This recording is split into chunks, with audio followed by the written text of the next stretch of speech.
Gajus from Capital Investments. Thank you for registering with us. I'm calling today to offer you an opportunity of your lifetime. Do you have a minute to hear how you can make a lot of money in a few short months from just one investment? Welcome to the Europol Podcast, the official podcast of the EU's Agency for Law Enforcement Cooperation. In this series, we shine a light on some of the biggest operations Europol has supported and how we continue to fight crime. Targeting scam call centres.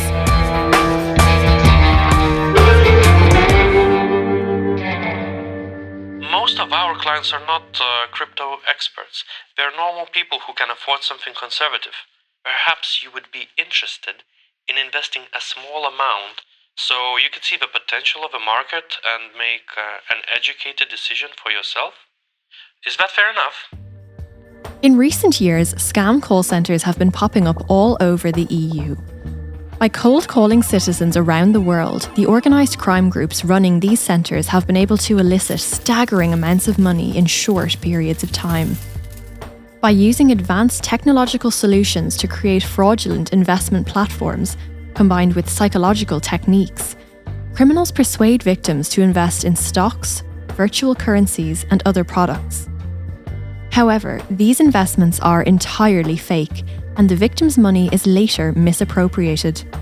With a growing interest in cryptocurrencies and online investments as a way of generating income, ordinary citizens are becoming increasingly vulnerable to this type of scam. Victims start off by making a payment by bank card, thinking that they are being advised by a legitimate investment firm. But by the time that they realise that they have made a fake investment, it is too late to get their money back. This is investment fraud. According to Europol's 2021 Serious and Organised Crime Threat Assessment, the majority of investment frauds are orchestrated using call centres operated by international organised crime networks. Investment fraud crosses over between both cybercrime and financial crime, both of which are among Europol's top priorities. Call centre scams generate astronomical profits for criminals. In this episode, we'll learn more about the criminals behind these call centres, how they operate, and how they trick innocent people out of millions of euros every year. We'll speak to both cybercrime and financial crime specialists on developments in this crime area. My name is Ruslans Grigs. I am the head of Latvian Cybercrime Enforcement Department. Ruslans is one of the experts we hear from in this episode on the emerging crime of investment fraud. So first of all, I want to say that this is a new phenomenon. We call it a cyber scam. So the victim feels that he's treated personally. He has his personal advisor who is taking care of his investments. However, it's fake. It's just simulation of investments. And of course, the social engineering things and psychological measures are being applied. All this together is really well organized and combined to obtain money to make this fraud. And unfortunately, this works. We'll be talking to Ruslans and other experts and investigators about investment fraud, including a recent takedown of scam call centres operating out of Lithuania, Latvia and Bulgaria.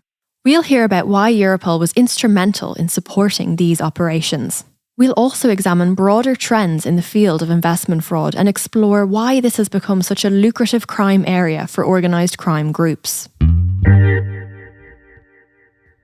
In 2021, Europol supported Latvian and Lithuanian police in taking down 2 call centres operating in Riga and Vilnius. While it may seem hard to believe, by simply calling unwitting victims and tricking them into investing in non-existent commodities, the organised crime group behind these call centres was earning €3 million a month between 2018 and 2019. In total, 500 people were working in the centres during these years, and the group was operating call centres in a number of other cities, both inside and outside of the EU. But how were the criminals so successful? The method was relatively simple, and is common in many similar scam call centres. The criminals hire people based on their language skills, meaning that victims are only contacted by someone who speaks their language fluently, developing a sense of trust with them. They then build a relationship with the victim, eventually convincing them to make a fraudulent investment. The criminals offering irresistible returns on investments in stocks and virtual currencies often employ a number of psychological techniques to pressure ordinary people into handing over their money. Once the victim makes an investment, they are bombarded with calls, often from other members of the call centre pretending to be calling from the stock exchange with a secret tip. Ruslans explains the scam in more detail. This modus operandi, so-called investment fraud, is unfortunately really popular in Latvia. We have really lots of victims, and this is one of the priorities of the Latvian state police to combat this modus operandi itself. Mainly the victims are approached by telephone calls and are offered investment in different assets, like investment, like binary options, like cryptocurrencies, like investment projects. Although some people receive cold calls after their number has been shared on the dark web, often people have already registered with the scammer's website themselves, making it more likely for them to fall victim when they receive a phone call. Gajus Limba is an investigator with the Lithuanian police, and he worked with Ruslans on this operation. So let's say you were scrolling on Facebook and you get an ad which suggests you should invest, and we're gonna generate you a huge fortune, You click on an ad and you are redirected to a website, which is a scammer's website. Usually websites with a clean online reputation. If you try to Google it, usually you wouldn't be able to find any suggestions that it is a scam. So you fill out the form, you fill your contacts, and after some time, they get in touch with you and offer to invest. As well as offering different types of investments, the criminals promise very high rates of return, which victims think are legitimate but are in fact completely unrealistic. Martin Vogt works in Europol's European Economic and Financial Crime Centre. He liaises with police forces all over Europe in targeting scammers and connecting the dots between investment fraud operations in different countries. Of course, if we are talking about interest rates, then it's very, very tempting for the victims, because we all know that you get not very much interest rate on your savings in your bank account or your saving books, saving cards, whatever. So listening to someone who is telling you how golden the future can be if you invest in the stock market, you invest in metal, in gold. So that's very tempting, I think. I completely understand you're reluctant to invest, but do you think all of the people who invested in social media companies in the early days were tech experts? I'm certainly not, but I wish I had been. But what happens when the victim wants to see proof of the legitimacy of the investment company, like a website or an online presence? The criminals have an answer for that, with fake internet platforms that disappear after a few months. Victims can even log in to fake websites to track the progress of their imaginary investment. They even create excuses when victims ask to withdraw the funds, pretending that there's a problem with the withdrawal, when in fact the money is long gone. A key factor in this type of scam is sophisticated IT solutions that make it look like you can see your investment increasing in value online. Ruslans explains what happens when the victim starts getting suspicious and asks about withdrawing the funds.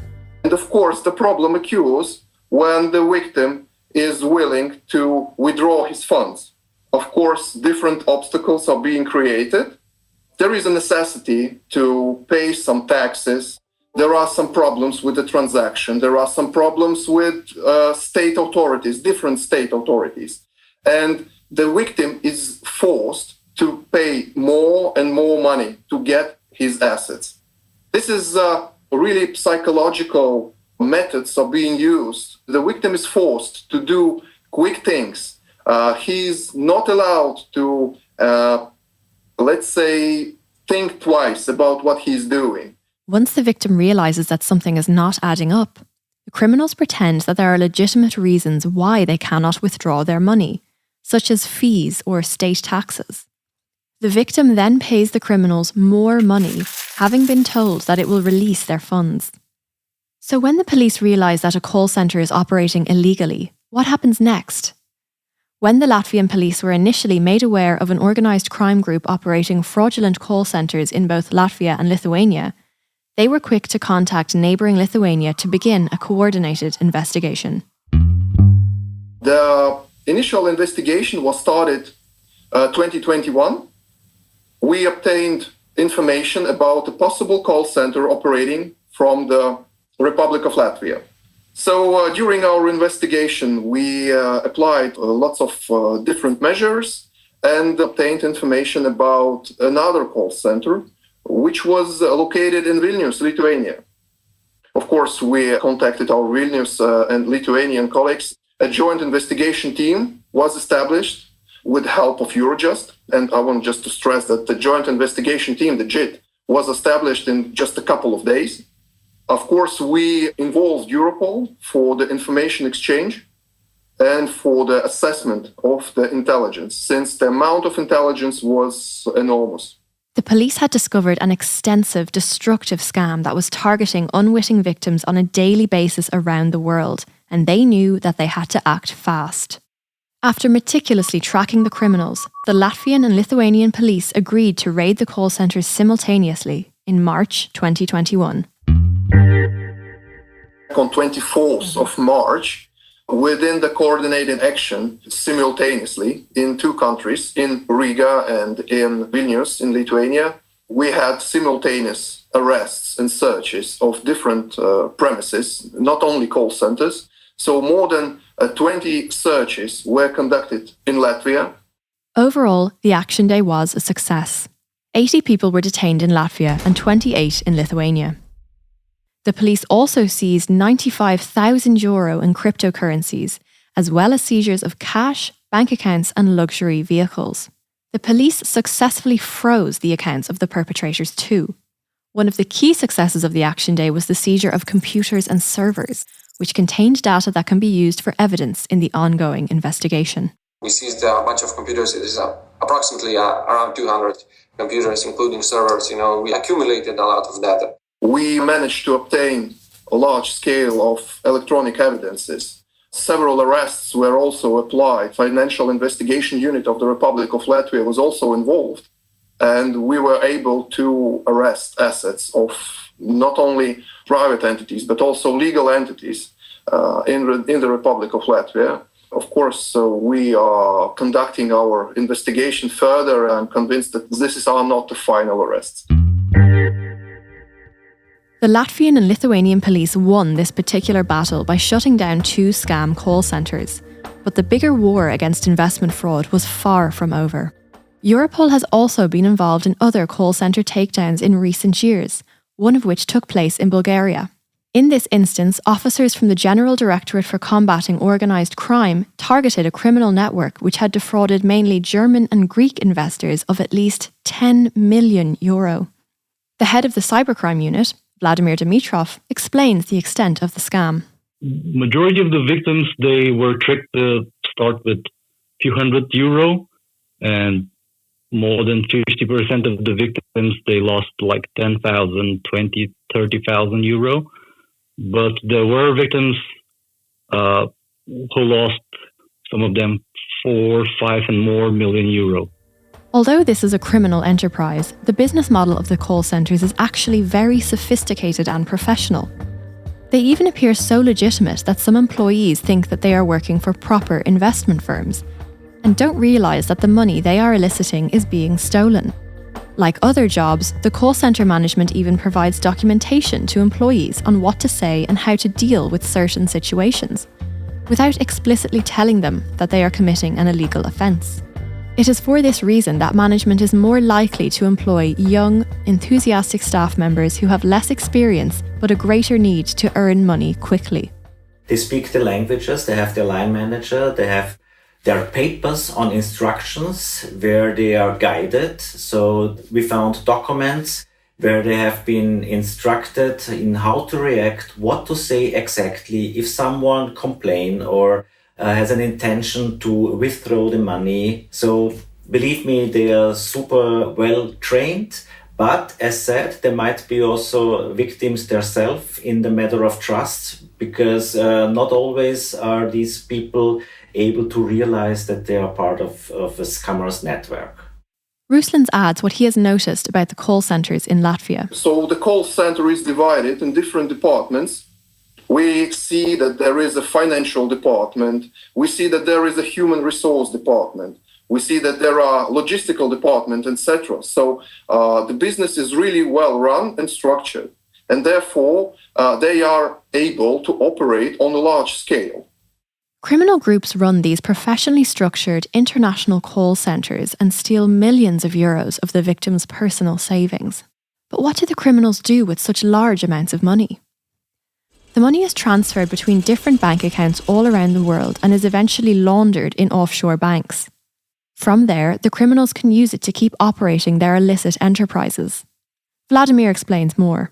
Basically, after the victim was tricked to send money, the victim money, they will take a long way for different bank accounts, and then they were transferred from one to second to third bank account. As a result of the deep pockets and extensive networks of the organised crime groups involved, investment fraud is posing a major challenge for law enforcement all over the world. Martin explains why this phenomenon is so hard to control. Also, we have to keep in mind that call centers are growing like mushrooms. So you raid and close one, and immediately another one grows with the same organized crime group, perhaps, with the same head, with the same accountant, with the same HR managers. So if they are not arrested, they immediately create another one. As well as the fact that these call centres are tightly organised with advanced technology, it is also difficult for law enforcement to target these criminals for one significant reason. First of all, the call centers never approach anyone from the country they are located. Why? Because they are clearly instructed that if there is a victim in the country where the call center operates, the justice has responsibility. If a victim files a complaint in that country, the justice can immediately then take action against the call center. This is extremely frustrating for law enforcement, who often have to conduct investigations into call centres targeting their citizens, but which are located in another country. Ruslans explains more about why the criminal networks operate in this way. This is being done specially not to attract police attention. So no victims, no reports to the police authorities, therefore no investigations carried out by the law enforcement agencies. In scams like this, law enforcement authorities are infinitely more effective with international cooperation. This is where Europol is able to step in. Europol is perfectly placed to help law enforcement authorities coordinate their operations so that criminal networks spanning multiple states can be stopped. From Europol's headquarters, specialists oversee the operational support for action days such as those that took place in Latvia, Lithuania and Bulgaria. Martin explains how exactly Europol deals with the intelligence contributed by member states in these types of operations on investment fraud. So they are sending us a contribution for cross-checking the information they receive, so the name of the call centers, the bank accounts, the suspicious one, all what the victims report in their complaint to the police. This kind of information will be cross-checked against the Europol database. This is serious organized crime database, and we provide them the information and bring the countries together to pull on one string. Ruslans explains how Europol assisted the investigation in Latvia and Lithuania. One of the main issues for us within the investigation was to obtain information regarding victims, and we succeeded, of course, with the help of Europol, and we obtained information about victims spread out through the whole globe. As well as being an information hub, Europol employs specialists from law enforcement authorities who can be deployed to action days as required. Europol's specialised crime centres also provide operational and strategic analysis covering a number of crime areas. Europol provided human resources, so human resource, we had an officer here, so he helped us out and told us how similar scam offices worked in different areas, like let's say in other EU countries. International law enforcement cooperation is invaluable in ensuring that operations against scam call centres are successful. This simultaneously sends a message to organised crime groups that although they may be operating across multiple jurisdictions, that does not mean that they can escape the law. Actually, my batteries was absolutely on a zero level. We worked within this case for several days non-stop. And taking the opportunity, I want to thank Europol staff for coming to Latvia and supporting us on site and just working with us shoulder to shoulder. And this support was really crucial for us. And I think this is one of the aspects we succeeded with the operation. In order to best protect yourself, Martin notes that there are a number of red flags that citizens should look out for when they receive a cold call. So the most important warning signals for investment fraud, I would say, high-pressure sales tactics. Look, the deal is for today only. The opportunity will be gone tomorrow. Promises of exorbitant profits. We guarantee that from an investment of 10,000 euros, you will receive a 30,000 euro return on your money in just 6 months. Claims of no risk or minimal risk. And there is no risk of loss whatsoever. No answering questions or allowing you to ask questions. This is also a very tricky part. Evasive answers and lack of communication. Claims that the investment doesn't have to be registered. I can tell from talking to you that you're a savvy person. You don't want to look back and regret missing out on the chance to triple your investment, do you? So if one of these descriptions would fit into a person who is approached for any kind of investment, so there should be the bell ring. Always remember that if an investment proposal from someone on the phone sounds too good to be true, then it is probably fraud. Call centre scams are an extremely serious and dangerous criminal activity. However, each time a call centre is raided and taken down by law enforcement, new intelligence is gathered which Europol's analysts can use to stay one step ahead of the criminals. If you are ever contacted by an unknown person asking you for money, regardless of which organisation they claim to be calling from, hang up immediately and file a complaint with your local law enforcement authority. Call centre scammers have even called citizens impersonating Europol employees in an attempt to trick people into giving them money. Neither Europol nor any major organisation will ever contact you asking for money. Your vigilance, plus the ongoing efforts of the investigators featured in this episode, will make all the difference in finally stopping this type of fraud. We are looking positive into the future, and with support of Europol, with support of Eurojust, we will fight this phenomenon. We won't stop.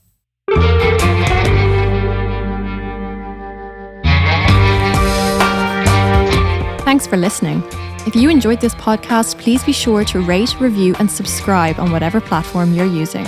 And tell your friends about us on social media.